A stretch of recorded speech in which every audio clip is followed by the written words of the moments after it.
इकरा Urdu news में आपका खैर मकदम है। मैं हूं हैदर अली। अमित शाह के बंगाल दौरे के दौरान आज बगरी बंगाल प्रदेश कांग्रेस कमेटी के सदर अधीर रंजन चौधरी की क़यादत में किसान मुखालिफ बिल के खिलाफ जबरदस्त एहतजाजी रैली विक्टोरिया से गांधी मूर्ति तक ट्रैक्टर लेकर निकाली गई, जिसमें अब्दुल मन्नान, शादाब खान, संतोष पाठक, महेश शर्मा, अशोक देव, सोमेन पाल, सरफराज अहमद और बहुत सारे कांग्रेसी हिमायतों ने शिरकत की। देखिए আজকে গান্ধী মূর্তি আমাদের দেশে বন্ধুগণ, কেন্দ্রীয় সরকারের সর্বনাশা কৃষি বিল বাতিলের দাবিতে আজ পশ্চিমবঙ্গ প্রদেশ কংগ্রেসের সম্মানীয় সভাপতি সাংসদ অধীর রঞ্জন চৌধুরীর নেতৃত্বে এক বিশাল ট্রাক্টর র্যালি ধীরে ধীরে গান্ধী মূর্তি প্রদেশের দিকে এগিয়ে চলেছে। জাতীয় কংগ্রেস সারা দেশ জুড়ে আন্দোলন করেছে কৃষকদের জন্য। সেই আন্দোলন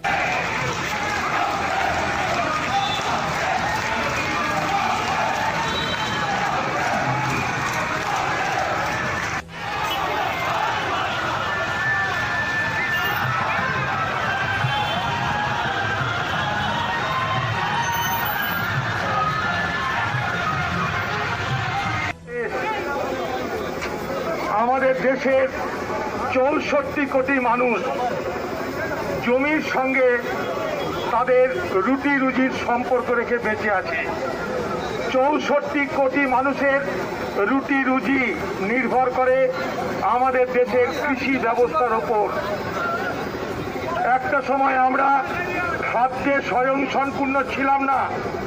যখন দেশ আমাদের স্বাধীন হয় তখন আমাদের দেশের মোট খাদ্যপণ্য উৎপাদন হতো মাত্র 53 মিলিয়ন টন, অর্থাৎ 5 কোটি 30 লক্ষ টন।